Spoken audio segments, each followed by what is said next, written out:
Apparently there's a natural gas leak and we need to leave the building. Oh my goodness.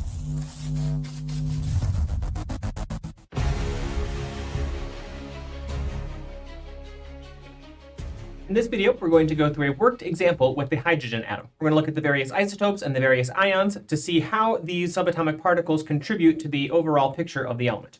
I previously defined these terms, proton, neutron, and electron, in a previous video. There's a link to that video below if you'd like to watch that first. Here we're going to go through the hydrogen atom and look at it as a worked example. Let's start with the most abundant isotope of hydrogen to see how these subatomic particles contribute to the overall picture of the hydrogen atom. Hydrogen is element number 1. By definition, that means the hydrogen element must have one proton in its nucleus. Every hydrogen atom has one proton in its nucleus. That's what it means to be a hydrogen atom. The most abundant isotope of hydrogen is hydrogen 1, which has a mass of 1.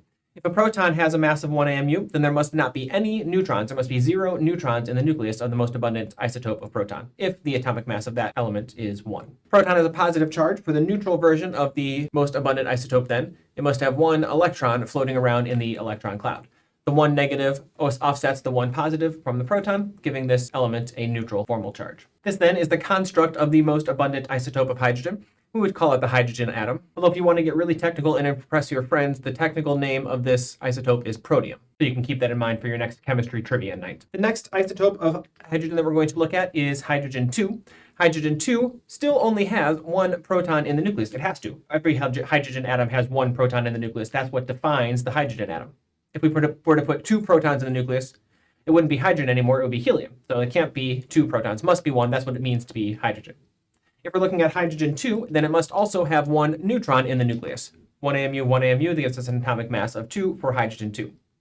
There's still only 1 proton, 1 positive unit, so there must only be 1 electron in the electron cloud, offsetting that positive unit. This is the element hydrogen 2. If this was hydrogen 1, then this is hydrogen 2. The name of hydrogen 2 is deuterium. You've probably heard of deuterium before. Finally, there's one more naturally occurring isotope of hydrogen, hydrogen 3. Still must only have 1 proton in its nucleus. Again, that's what it means to be hydrogen, only 1 proton in the nucleus. For it to be hydrogen 3, then there must be 2 neutrons also in the nucleus to give it a total atomic mass of 3. There's still only 1 proton, 1 positive charge unit, so there's still only 1 electron in the electron cloud. This is the element picture for the hydrogen 3 atom. Hydrogen 3 goes by the name tritium. It is radioactive, has a half-life of about 12 years or so. These are the 3 naturally occurring isotopes of the hydrogen atom. There are also 2 ions of hydrogen that we should look at. First would be the hydrogen cation. For the hydrogen cation, again, is hydrogen, so again, there's still only 1 proton in the nucleus. Again, that's what it means to be hydrogen. The hydrogen 1 cation would still have 0 neutrons in the nucleus because it has a mass of 1.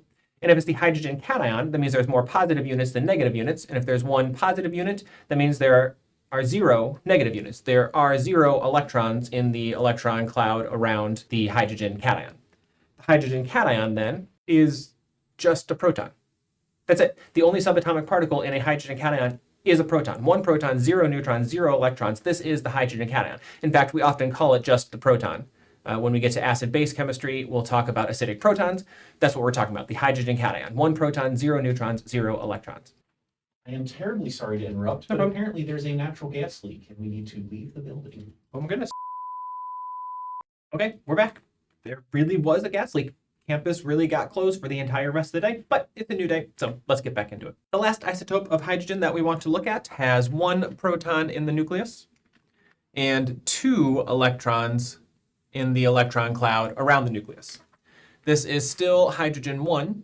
This is now the hydrogen anion. It has 2 negative charges and 1 positive charge, 1 more negative than positive. There's more negatives than positive. The number of electrons defines the ion, so this is a negatively charged anion. We call this anion hydride. And hydride is very common. We will see it very often in this course, typically with a countercation like sodium or lithium or potassium.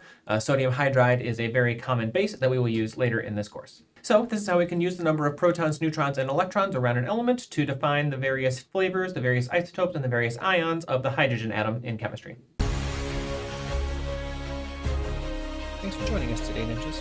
Be sure to watch these other videos to level up your ninja training even more.